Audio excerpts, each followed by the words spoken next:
तर मी अमेय स्वागत करतो तुमचं अमेझिंग इंजिनियर्सवर. तर व्हिडिओची सुरुवातच आपण एका कोटपासून चालू करूया की never lose hope just Wien you think it's over God sends miracle. म्हणजे ज्या स्टुडंटने होप सोडले असतील की आता माझं काहीच प्रिपरेशन झालेलं नाही आहे आणि कधीही एक्झाम येऊ शकते, त्यांच्यासाठी एक परत एकदा चान्स आलेला आहे असं आपण म्हणू शकतो.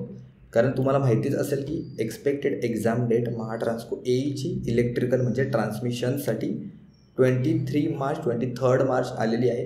एक्सपेक्टेड एक्झाम डेट ही कशावरून येते की IBPS एक्झाम आपली कंडक्ट करणार आहे, राईट. तर IBPS जे काही स्लॉट असतात ते स्लॉट बुक होतात.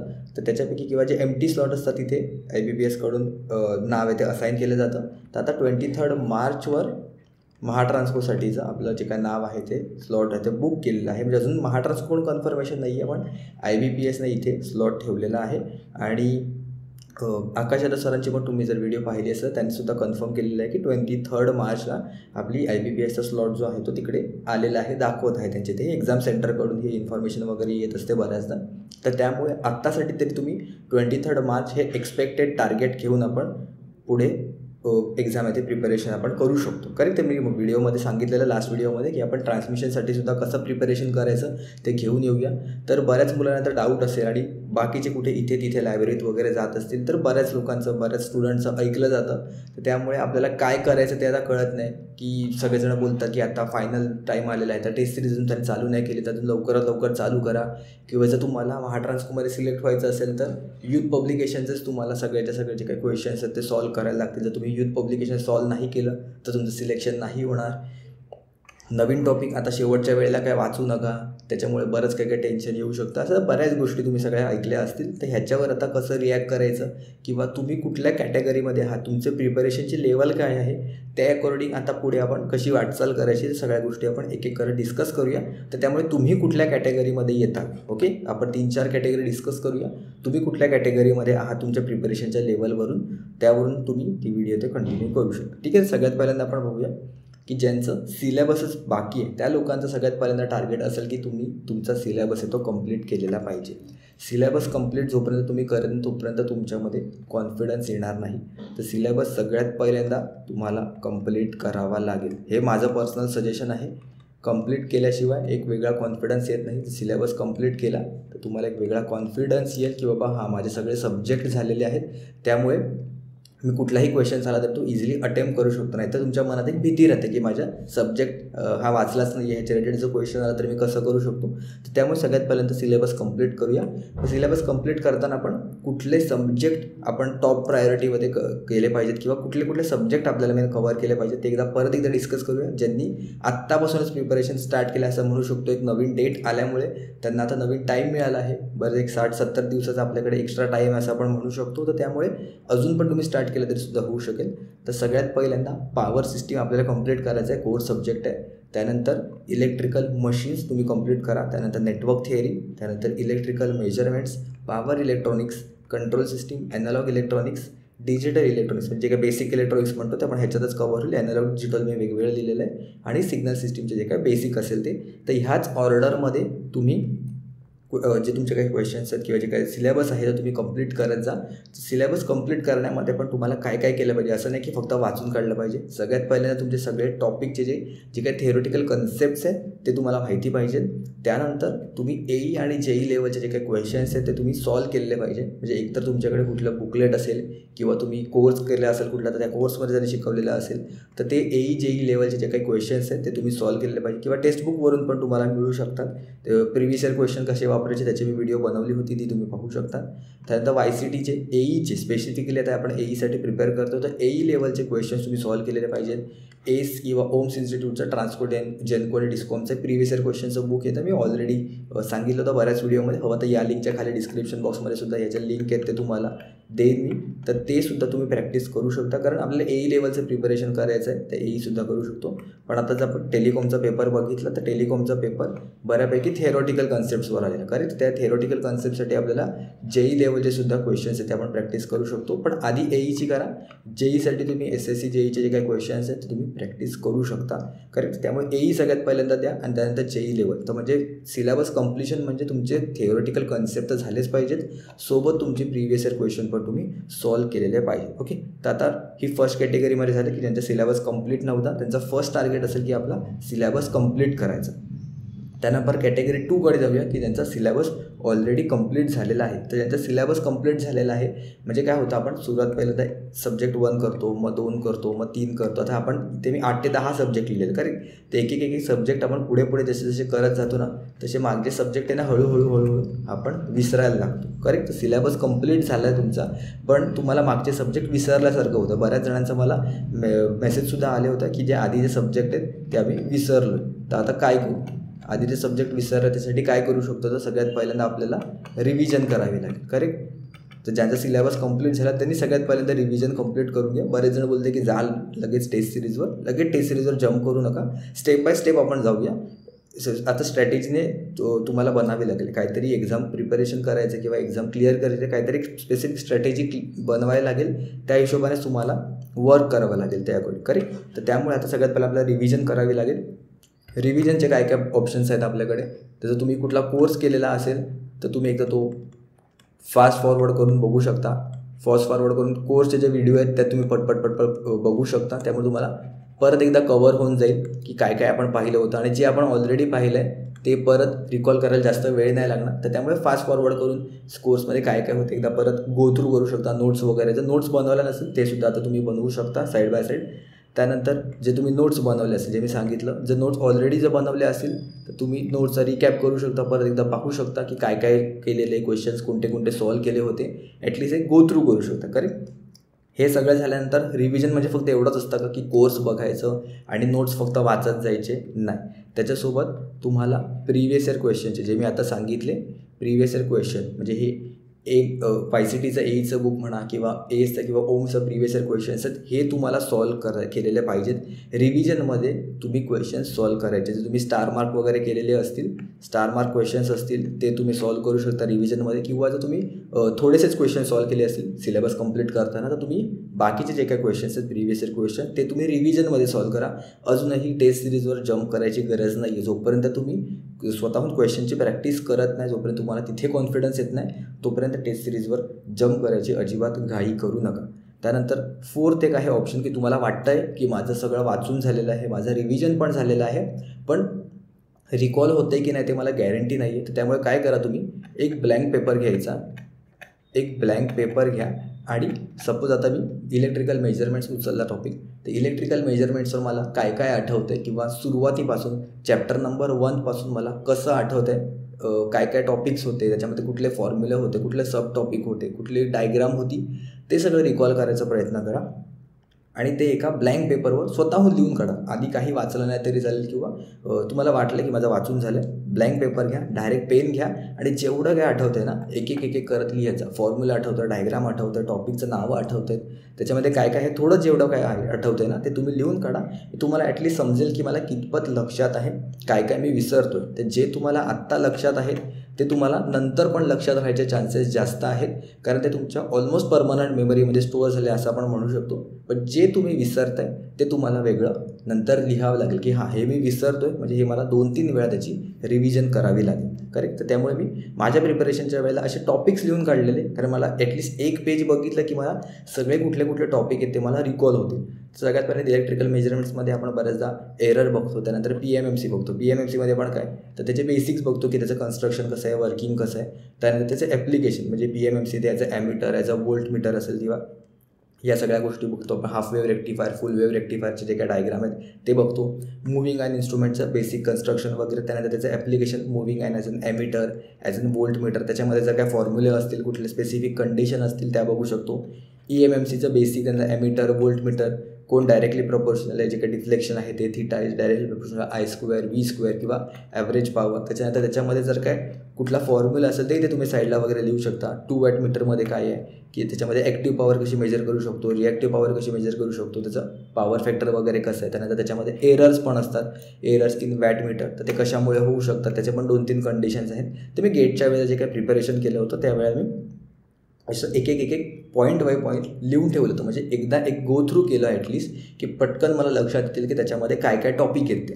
आणि तुम्हाला हवं तिथे साईडला ब्लँक पेपरवर आहे ना, तिथे साईडला तुम्ही फॉर्म्युला वगैरे पण लिहू शकता. ह्याच्यामध्ये इथे पण ब्रिजेसचे वगैरे मी टाईप केले होते कॅटेगरी. इंडक्टन्स मोजायचं आहे, कॅपॅसिटन्स मोजायचं आहे, फ्रिक्वेन्सी मोजायचं आहे, तर कशासाठी काय करू शकतो, हे क्विक रिकॉलच्या ज्या काही टेक्निक आहेत त्या तुम्ही इथे करू शकता. ठीक आहे. ते रिव्हिजन झाली नसेल तर सगळ्यात पहिल्यांदा रिव्हिजन करा, माझं पर्सनल सजेशन आहे.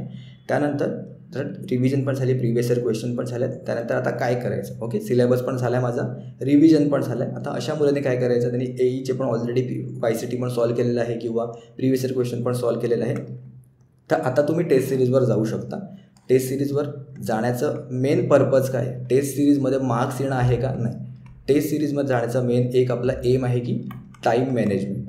ओके, बऱ्याच मुलांचं काय होतं, ते प्रिव्हियस इयर क्वेश्चन सॉल्व करताना करेक्ट करतात, ॲक्युरेट करतात, खूप ॲक्युरेसी असते त्यांची, पण त्यांना जो काही टाईम आहे तो त्यांना मॅनेज करता येत नाही. जेव्हा ते ॲक्च्युअल एक्झाममध्ये टेस्ट सिरीजमध्ये नाही, जेव्हा ॲक्च्युअल एक्झाममध्ये जातात तेव्हा त्यांना टाईम मॅनेजमेंट करणं पॉसिबल होत नाही. क्वेश्चन बरेच येतात किंवा जे काय आपल्याला 2-3 सेक्शन आहेत ना, आपले 4 सेक्शन आहेत टोटल, मराठी, रिजनिंग, ॲप्टिट्यूड आणि इलेक्ट्रिकल जे काय क्वेश्चन्स आहेत ते.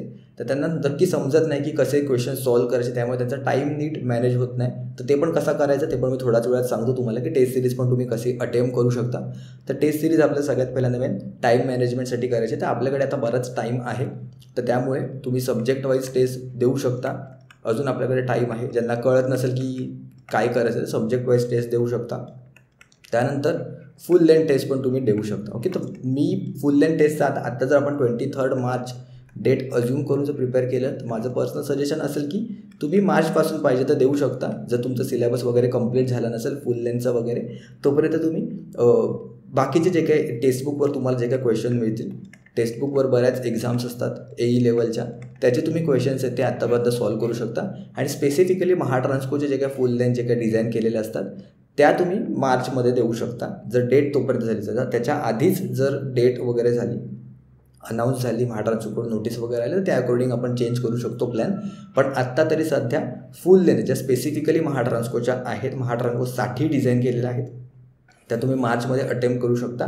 आणि बाकीचे जे काही AE लेवलचे जे काही क्वेश्चन्स आहेत टेक्स्टबुकवर, कारण तुम्हाला नवीन क्वेश्चन्स हवे असतात, करेक्ट, तर तुम्ही प्रिव्हियस इयर क्वेश्चन AE लेवलचे जे काय आहे ते तुम्हाला टेक्स्टबुकवर मिळू शकतात. त्यांचा काय पास वगैरे असेल, प्रो पास वगैरे हार्डली 200-300 रुपयाला असतो. तुम्हाला 3 वर्षासाठी वगैरे व्हॅलिड असेल तर तो तुम्ही घेऊ शकता, तिथून तुमची प्रॅक्टिस करू शकता. अदरवाईज तुमच्याकडे जर YCT सॉल्व झालं नसेल तर YCTचं AEचं सॉल्व करू शकता. वाटलं तर JEEचं पण सॉल्व करा जर तुमच्याकडे ऑलरेडी AEचं सॉल्व झालं असेल तर. आणि त्यानंतर एस किंवा ओमचं तुम्ही ऑलरेडी सजेस्ट केलेलं आहे. ओके, तर टेस्ट सिरीज पण दिल्या असतील बऱ्याच जणांनी, सिलेबस पण झाला आहे, म्हणजे रिव्हिजन पण झाली आहे. मी टेस्ट सिरीज पण देतो आहे, पण टेस्ट सिरीजमध्ये माझे मार्क्स येत नाही आहे. ओके, सगळं माझं कंप्लीट झालं आहे, टेस्ट सिरीज पण झालं आहे, बाकी सगळं मला माहिती आहे, मला येतं आहे ऑलरेडी, पण तरीसुद्धा मला टेस्ट सिरीजमध्ये माझे मार्क्स कमी येत आहे. तर त्याच्यावर मी आता काय करू शकतो, हा पण एक बऱ्याच जणांचा डाऊट होता, करेक्ट. सगळ्यात पहिल्यांदा आपण बघूया की टेस्ट सिरीज फक्त नंबर ऑफ टेस्ट अटेम्प्ट करणं म्हणजे तुम्ही टेस्ट सिरीज दिलं असं नाही आहे. टेस्ट सिरीजचा मेन एक पर्पज मी तेच सांगितलं की तुम्हाला टाईम मॅनेज करता आला पाहिजे किंवा त्याच्यातून काय चुकलं आहे माझं. टेस्ट सिरीजमधून टेस्ट सिरीज द्यायचा अर्थ काय आहे की आपल्याला आपले वीक पार्ट काय आहे ते आपल्याला कळले पाहिजेत, की मला कुठला सब्जेक्ट येत नाही आहे, की न्यूमरिकल येत नाही आहे, की माझा टाईम मॅनेज होत नाही आहे, या सगळ्या गोष्टी बघायला पाहिजे. एकतर न्यूमरिकल आलं तर माझा प्रॉब्लेम होतो आहे, लेंदी न्यूमरिकल आलं तर, किंवा मी फॉर्म्युला आहे ते विसरतो आहे त्यामुळे माझा प्रॉब्लेम होतो आहे, की माझ्याकडून सिली मिस्टेक होत आहेत त्यामुळे होतं आहे, की माझ्यासाठी नवीनच टॉपिक आहे, मी हा वाचलाच नाही आहे. आपल्याला वाटतं माझा सिलेबस झालेला आहे, पण बराच सिलेबस आपण सोडून दिलेला असतो, त्याच्यावर क्वेश्चन्स येतात. तर त्यामुळे हे तुम्हाला ॲनालिसिस करणं सगळ्यात पहिल्यांदा गरजेचं आहे. आपण फक्त नंबर ऑफ टेस्ट देत जातो आणि मार्क्स बघतो डायरेक्टली. 150मध्ये किती येत आहेत, 100 येत आहेत, 100पेक्षा खाली येत आहेत, 70 येतात, 80 मार्क्स येतात, एवढं तुम्ही बघता. पण ह्याच्यामध्ये टेस्ट सिरीजमध्ये आपलं काय चुकलं आहे हे सगळ्यात पहिल्यांदा बघणं फार इम्पॉर्टंट आहे. ओके, ते तुम्हाला आयडिया देतो की टेस्ट सिरीजचा ॲनालिसिस करणं मी म्हणतो ते कसं कसं करायचं किंवा कसं केलं पाहिजे.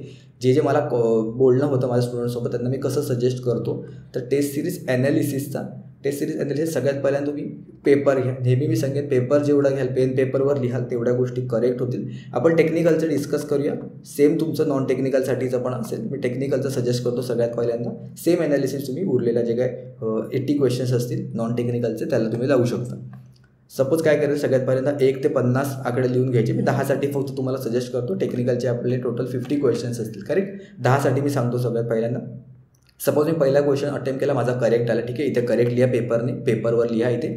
दुसरा क्वेश्चन मशीनचा होता आणि इंडक्शन मोटरचा होता. जे काय चुकलं होतं तेवढंच फक्त आपण लिहायचं आहे. करेक्ट आहे ते पण मी सांगतो करेक्ट आहे त्याच्या बाबतीत काय करायचं ते. जर मशीनचा माझा इंडक्शन मोटरमध्ये स्लिपचा कुठला तरी क्वेश्चन विचारला, स्लिप विचारलेला होतं की त्या रिलेटेड काहीतरी एक क्वेश्चन होता, तो हा माझा क्वेश्चन चुकलेला होता. करेक्ट, हे मी ते लिहून काढलं. दुसरा होता माझा पॉवर सिस्टीमचा फॉल्ट करंट विचारलेला होता, तो माझा क्वेश्चन सपोज चुकला. चौथा जो क्वेश्चन होता तो पण माझा पॉवर सिस्टीम रिलेटेडच होता.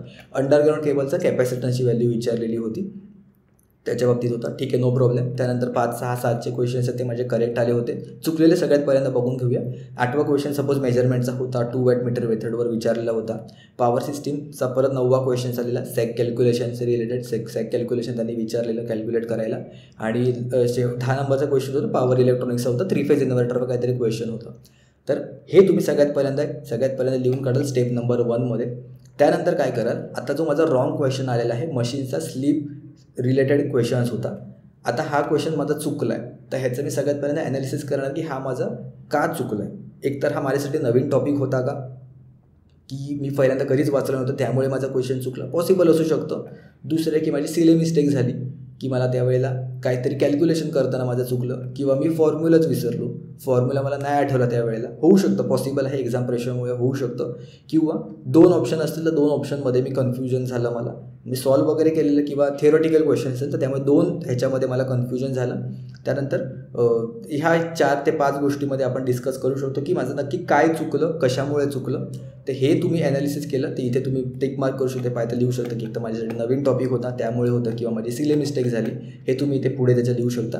तर आता काय कराल तुम्ही, इंडक्शन मोटरचे स्लिप रिलेटेड जे काही क्वेश्चन्स असतील ते तुम्ही प्रिव्हियस इयर क्वेश्चन सॉल्व करा. मी प्रिव्हियस इयर क्वेश्चनची जी काही व्हिडिओ आहे ती मी ऑलरेडी डिस्कस केले की how to use previous year question, हे तुम्हाला आपल्या चॅनलवर मिळून जाईल. पाहिजे त्याची पण लिंक मी डिस्क्रिप्शन बॉक्समध्ये तुम्हाला प्रोव्हाइड करेल, ते तुम्ही बघू शकता. ते प्रिव्हियस इयर क्वेश्चनवर आता इंडक्शन मोटरच्या स्लिप रिलेटेड जे काही क्वेश्चन्स आहेत तुम्ही कसे फाइंड आउट करू शकता, टेक्स्टबुकवर तुम्हाला कसे मिळू शकतात ते तुम्ही सॉल्व करा. एक 7-8 क्वेश्चन अटेम्प्ट करा, सिमिलर टाईपचे क्वेश्चन शोधा. सिमिलरली पॉवर सिस्टीमचं म्हणालो तर फॉल्ट करंटचा जो काही क्वेश्चन्स आहेत ऑनलाईन सर्च करा, किंवा तुमच्याकडे जर बुकलेट असेल त्याच्यामध्ये जाऊन बघा तुमचं काय चुकलं, कॅल्क्युलेशन मिस्टेक झाली का, की तुम्हाला अजून फक्त क्वेश्चनची प्रॅक्टिस आहे, तुम्हाला तेवढा कॉन्फिडन्स नाही आहे अजून, ते तुम्ही पाहू शकता. ते असे तुम्ही एक जे का रॉंग झालेत ना त्याच्या बाबतीत अजून प्रत्येकाचे ॲटलिस्ट 10 ते 12 क्वेश्चन जरी सॉल्व केले तरी तुम्हाला आयडिया येऊन जाईल की माझं काय चुकलं होतं किंवा कशामुळे माझं चुकलं होतं, नेमकी मिस्टेक काय झाली होती. कारण ह्या गोष्टी तुम्ही फाइंड आउट केल्या तर तुम्हाला पुढे येणारे जे काही डाऊट्स आहेत किंवा पुढे येणारे जे काही मिस्टेक असेल, आता सिमिलर हाच परत क्वेश्चन फॉल्ट करंटचा जर नेक्स्ट कुठल्या टेस्टमध्ये आला तर तेव्हा तुमचे मिस्टेक होण्याचे चान्सेस कमी आहेत. हे तुम्हाला कधी कळेल, जेव्हा तुम्ही इथे चुकलेलं आहे, जेव्हा तुम्ही त्याचा ॲनालिसिस कराल तेव्हा कळेल की हां नाही, माझा फॉल्ट करंटवर मला लक्ष द्यायला पाहिजे, माझ्या ह्याचे क्वेश्चन सॉल्व केले पाहिजे, ॲटलीस्ट 10 ते 12 क्वेश्चन तरी. जेव्हा हे सॉल्व कराल तेव्हा तुम्हाला कॉन्फिडन्स येईल की येस फॉल्ट करंटचा क्वेश्चन आला नेक्स्ट एक्झामला तर मी अलर्ट होईन, कारण ऑलरेडी माझं चुकलेलं आहे, तो मी आता परत चुकवणार नाही. करेक्ट, हे झाले आपले जे का रॉंग आलेले आहे. हे रॉंगसाठी आपण हे जे ॲनालिसिस आहे ते करू शकतो आणि तुम्हाला कळेल की नवीन टॉपिक आहे तर सिलेबस कंप्लीट करणं. जर नवीन टॉपिक जे आहे ह्याचे जर मार्क्स जास्त असतील किंवा नवीन टॉपिक माझे बरेच बाकी आहेत, तुमचं सिलेबसच कंप्लीट करायचा बाकी असं आपण म्हणू शकतो. सिली मिस्टेक होत आहेत तर नेक्स्ट टाईमला तुम्ही हळूहळू सॉल्व करा, स्लोपणे सॉल्व करा. घाईमध्ये मिस्टेक होत असतील काही गरज नाही आहे, थोडा टाईम जास्त द्या त्याला त्या पर्टिक्युलर क्वेश्चनला. त्यानंतर तुम्ही फॉर्म्युला विसरत असाल तर वेगळी एक फॉर्म्युला शीट बनवा, एक फॉर्म्युलाची शीट बनवा, त्याच्यावर सगळ्या फॉर्म्युला तुम्ही रिकॉल करा, रिवाईज करा, जास्त वेळा तुम्ही ते वाचा. त्यानंतर कन्फ्यूज बिटवीन 2 ऑप्शन्स असेल तर त्याच्यामुळे तुमचं फंडामेंटल किंवा थेअरीमध्ये काहीतरी थोडं बहुत मिस झालं असेल तर परत एकदा तुम्ही जाऊन त्याची थेअरी येते रिकॉल करू शकता. ओके, हे झालं तुमचे रॉंगसाठीचं काय करायचं ते. आता जे माझे करेक्ट आलेले आहेत ते करेक्टला मी डायरेक्ट सोडून देणार का, नाही. आता जे माझे करेक्ट झाले आहेत त्या करेक्टमध्ये पण सपोज मी करेक्ट केले पण मला सॉल्व करताना त्याला 2 ते 3 मिनटं मला लागली असतील. ओके, अजून करूया, मला 2 ते 3 मिनटं लागले हा क्वेश्चन सॉल्व करण्यासाठी. आणि जर तुम्ही टेस्ट सिरीजमध्ये ॲनालिसिस करत असाल तर त्याच्यामध्ये एक डॅशबोर्डवर येतो की टॉपरला किती वेळ लागला आहे ते, करेक्ट. टॉपरला किंवा ॲव्हरेज मुलांना किती वेळ लागला आहे. सपोज टॉपर किंवा ॲव्हरेजला फक्त 50 सेकंड्स लागले असतील, फक्त 50 सेकंदात त्यांनी सॉल्व केलं असेल आणि तुम्हाला 2 ते 3 मिनटं लागलेत, तर याचा अर्थ की मला ह्यांच्यापेक्षा जास्त वेळ लागतो आणि खरं तर ह्या क्वेश्चनला सॉल्व करायला जास्त वेळ लागला नाही पाहिजे. फक्त 50 सेकंड्सचा मॅक्स टू मॅक्स आपण 1 मिनिट कन्सिडर करू, एवढा सॉल्व झाला पाहिजे. मग मला 2 ते 3 मिनटं का लागत आहेत हे सगळ्यात पहिल्यांदा तुम्हाला ॲनालिसिस करणं फार गरजेचं आहे. आपण काय करतो, करेक्ट क्वेश्चन बघतो तो डायरेक्ट सोडून देतो. तर मला एवढा वेळ का लागला आहे हे बघून घ्या. ह्याची काय ट्रिक आहे काय वेगळी ते पाहिजे तुम्ही डिस्कस करा. ग्रुप जर तुमचे बनवलेले असतील तिथे विचारा की ह्याची काय शॉर्ट ट्रिक वगैरे आहे का. त्यामुळे तुम्हाला अंदाज येईल. किंवा त्या रिलेटेड जर ऑलरेडी कुठे सॉल्व केलेलं असेल दुसरीकडे कुठल्या क्वेश्चन बँकमध्ये किंवा दुसऱ्या कुठल्या टेस्ट सिरीजमध्ये त्यांनी काय सोल्युशन दिलेलं असेल ते बघा. तुम्ही आन्सर करेक्ट आलं आहे, पॉसिबल आहे, पण त्याचे जे खाली सोल्युशन असेल कदाचित तिकडे तुम्हाला शॉर्ट ट्रिक मिळू शकते. त्यामुळे नेक्स्ट टाईम जर क्वेश्चन आला तर तिथे तुमचा एक जरी मिनिट वाचला आत्ताचा तर असे एक मिनिट करत जर तुमचे सपोज 5 ते 6 मिनिट जरी वाचले तिथे तुम्ही एक्स्ट्राचे 2 क्वेश्चन तरी अटेम्प्ट करू शकता असं मी म्हणू शकतो. मिनिमम 2 ते 3 क्वेश्चन तुम्ही एक्स्ट्राचे अटेम्प्ट करू शकता तुमचं टाईम सेव्ह होत असेल तर, करेक्ट. तर हे 2 ते 3 क्वेश्चनमुळे तुमचे करायचे 4-5 मार्क्ससुद्धा वाढू शकतात. तर त्यामुळे थोडा टाईमसुद्धा वाचवणं आपल्याला गरजेचं आहे. त्यामुळे करेक्ट आलेलेसुद्धा आपल्याला ॲनालिसिस करायचं आहे की आत्ता करेक्ट आलं की मी बाय फ्लूक ते टिक केलं होतं 2 ऑप्शनमध्ये मला डाऊट होता आणि त्यामुळे माझ्या एकाला मी टिक केला आणि तो बरोबर आला लकीली. पण दुसरा ऑप्शनमध्ये मी का कन्फ्यूज होती आहे ह्या गोष्टी पण तुम्हाला ॲनालिसिस करणं फार गरजेचं आहे. त्यामुळे टेस्ट सिरीज ॲनालिसिस तुम्ही करा आणि तुम्हाला समजून येईल की माझे मार्क्स आहेत ते कुठे जात आहेत, करेक्ट. दुसरे की आता टेस्ट सिरीज अटेम्प्ट कसा करायचा जे मी म्हणतो की पेपर किंवा टेस्ट सिरीज ते कसे तुम्ही सॉल्व करायचे. मुलं काय करतात, पहिल्या क्वेश्चनपासून डायरेक्ट 130 नंबरच्या क्वेश्चनपर्यंत सलग जातात, बस संपला आणि 2 तास इथेच घालवतात. नाही, असं नाही सॉल्व करायचं. आपल्याला 3 सायकलमध्ये पेपर करायचं आहे. सगळ्यात पहिल्यांदा इझी क्वेश्चन सॉल्व करायचे, दुसरे म्हणजे मीडियम क्वेश्चन आणि तिसरे म्हणजे हार्ड क्वेश्चन. आता हे मी कॅटेगराईज कसे करू शकतो तिथे क्वेश्चनवर तर लिहिलेलं नसणार. इझी क्वेश्चन म्हणजे काय, सगळ्यात पहिल्यांदा माझ्यासमोर क्वेश्चन आला, मला क्वेश्चन बघूनच कळतो थिअरॉटिकल क्वेश्चन आहे. तुम्ही विदाऊट पेन न उचलतासुद्धा फक्त बघूनच मी त्याचा आन्सर आहे ते टिक करू शकतो. जर तसं करणं पॉसिबल असेल तिथल्या तिथे तो क्वेश्चन टिक करून टाका. किंवा एक सिंगल फॉर्म्युला त्याच्यामध्ये लागलेला आहे, तुमच्याकडे फुल कॉन्फिडन्स आहे की मी हा फॉर्म्युला अप्लाय केला की माझा आन्सर येणार. ते पण म्हणजे कसं, सपोज आपल्याकडे सिंक्रोनस स्पीडचा फॉर्म्युला विचारला 120f/p. आता इतक्या वेळ आपण यूज केलेला आहे तर मला माहिती आहे की हा फॉर्म्युलामध्ये इथे व्हॅल्यू टाकले कॅन्सल आउट वगैरे केलं की इझिली आन्सर येऊ शकतो. तर फक्त सिंगल फॉर्म्युला किंवा सिंगल स्टेटमेंट असेल जे काही विदाऊट पेन सॉल्व होऊ शकते. किंवा जसं मी सांगितलं की छोटासा फक्त मला लिहायला लागेल फक्त 120f/p ते फ्रिक्वेन्सी युनिट पोलची व्हॅल्यू टाकली की मला आन्सर मिळेल. असे जे काही क्वेश्चन्स असतील इझी ते सगळ्यात पहिल्यांदा तुम्ही डायरेक्टली टिक करून टाकाल तिथल्या तिथेच पहिल्या दिसल्या समोर. ओके, जर तुम्हाला डाऊट असेल तर तिथे स्टार मार्क करू शकता, मार्क फॉर रिव्ह्यू करू शकता. त्यानंतर तुम्हाला दिसलं की स्कॅन करता पहिला क्वेश्चन तुम्ही इझी टिक करून टाकला, दुसरा क्वेश्चन तो इझी आहे टिक करून टाकला, तिसरा क्वेश्चन सपोज जर तुम्हाला दिसला की हा सॉल्व करू शकतो मी हा क्वेश्चन पण ह्याच्यामध्ये मला 2 ते 3 मिनटं लागतील, अशा प्रकारचे क्वेश्चन मी सॉल्व केलेले आहेत. तुम्हाला त्याचा कॉन्फिडन्स आहे, बरेच क्वेश्चन मी सॉल्व केलेले आहेत, गॅरंटी आहे मला ह्याचा आन्सर येईल पण ह्याला 2 ते 3 मिनटं लागतील. तर त्यामुळे असा क्वेश्चन मी आता सॉल्व करणार नाही फॉर टायमिंग.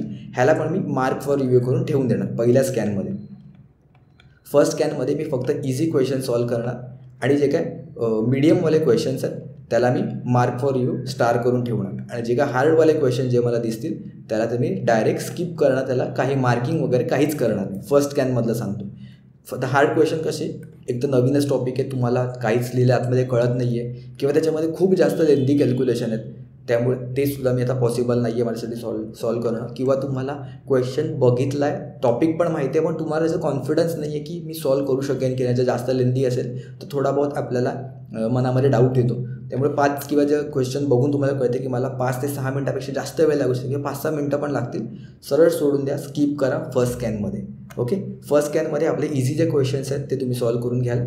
सेकंड स्कॅनमध्ये काय कराल, ऑलरेडी आपले इझी क्वेश्चन्स आहेत ते इथे फिनिश झालेले असतील. सेकंड स्कॅनमध्ये आल्यावर आपल्याला मीडियम जे काही क्वेश्चन आपण स्टार मार्क केले होते ते आपल्याला सगळ्यात पहिल्यांदा सॉल्व करायचे. ते जेवढे सॉल्व करत याल तेवढे होऊन जातील. हार्ड क्वेश्चनला हात लावू नका.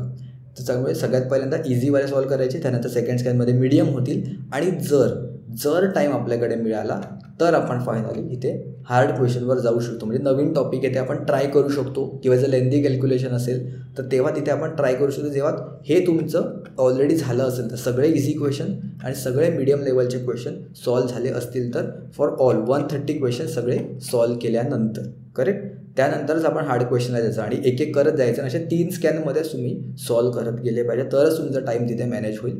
त्यानंतर आता अटेम्प्ट कसे करायचे तर सगळ्यात मला माझं पर्सनल सजेशन असेल की तुम्ही इलेक्ट्रिकलचे टेक्निकलचे क्वेश्चन्स तिथे सॉल्व करा, कारण माइंड आपला फ्रेश असतं त्यामुळे तिकडे आपण जास्त यूज करू शकतो. त्यानंतर मराठी काय होतं पटपट सॉल्व करू शकतो. 20 क्वेश्चनच्या जास्त डोकं लावायची गरज नाही आहे. त्यामुळे हे 2 सेक्शन आहेत ते पटापट होऊन जातील.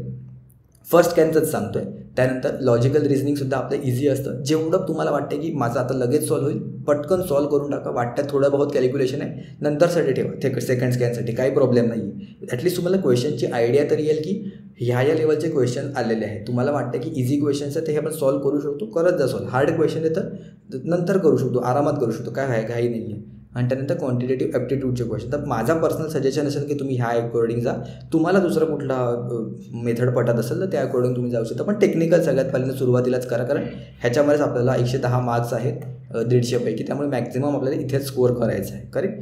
त्यामुळे ह्या सिक्वेन्स वाईज जा, 2-3 स्कॅन करा. जेवढं तुम्ही कराल त्यामुळे तुम्हाला त्याच्यावरून आयडिया येईल. आणि मेन म्हणजे सगळ्यात पहिल्यांदा उरलेला जर टाईम आहे त्यासाठी शेड्यूल बनवा. शेड्यूल 3 पार्टमध्ये आपण डिवाईड करू शकतो. एक तर तुम्ही ज्या दिवसापासून ही व्हिडिओ बघताय तोपासून 31 जानेवारीपर्यंत आपण एक पार्ट ठेवू शकतो. त्याच्यामध्ये तुम्ही जो काही सिलेबस वगैरे कंप्लिजन असेल ते तुम्ही करू शकता. दुसरा एक अख्खा आपल्याकडे कंप्लीट फेब अवेलेबल असेल त्याच्यामध्ये तुम्हाला अजून काय वाटतं ते तुम्ही करू शकता. आणि थर्ड पार्टमध्ये 1 मार्च टू 15 मार्चमध्ये जे मी सांगितलं तिथून तुम्ही टेस्ट सिरीज वगैरे ते द्यायला चालू करू शकता मार्चपर्यंत. आणि जोपर्यंत तुम्ही टेस्ट म्हणजे प्रॉपर टेस्ट महाट्रान्कोसाठीची फेब्रुवारीमध्ये तुम्हाला वाटलं तर तुम्ही टेक्स्टबुकचे वगैरे क्वेश्चन्स ते प्रॅक्टिस करू शकता किंवा जे काय प्रिव्हियस इयर क्वेश्चन जे काय बाकी राहिले असेल त्या सगळ्या गोष्टी तुम्ही तिथे सॉल्व करू शकता. ठीक आहे. तर आय होप तुम्हाला आयडिया आली असेल ह्याच्यामध्ये काय काय करायचं ते. बेसिकली टेस्ट सिरीजमध्ये कसं अटेम्प्ट करायचं किंवा त्याचा टेस्ट सिरीजचा कसा ॲनालिसिस करायचा हे फार इम्पॉर्टंट आहे. तर ज्यांचं बऱ्याच मुलांचं आता झालंसुद्धा असेल प्रिपरेशन तर त्यांनी ही स्ट्रॅटेजी एकदा लावून बघा. आणि फक्त महाट्रान्सकोच्या टेस्ट सिरीजसाठी नाही की दुसऱ्या कुठल्याही टेस्ट सिरीजसाठी तुम्ही लावली तरीसुद्धा तुमचे मार्क्स इम्प्रूव्ह होत आहेत की नाही बघा. आणि तुमच्या मिस्टेक्स कमी होत आहेत की नाही, तुमची ॲक्युरेसी वाढते की नाही, ह्या सगळ्या गोष्टी तुम्ही मेन बघितल्यात तर तुम्हाला त्याच्यातून फायदा होईल. ठीक आहे. या व्यतिरिक्त जर तुम्हाला काय डाऊट असेल किंवा कुठल्या टॉपिकवर व्हिडिओ हवी असेल तर खाली कमेंट करून मला सांगा. आणि व्हिडिओ जर आवडली असेल तर मित्रांसोबतसुद्धा शेअर करा. ठीक आहे. तर आजच्या व्हिडिओमध्ये एवढंच. भेटूया आपण पुढच्या व्हिडिओमध्ये कोणत्या नवीन टॉपिकसोबत.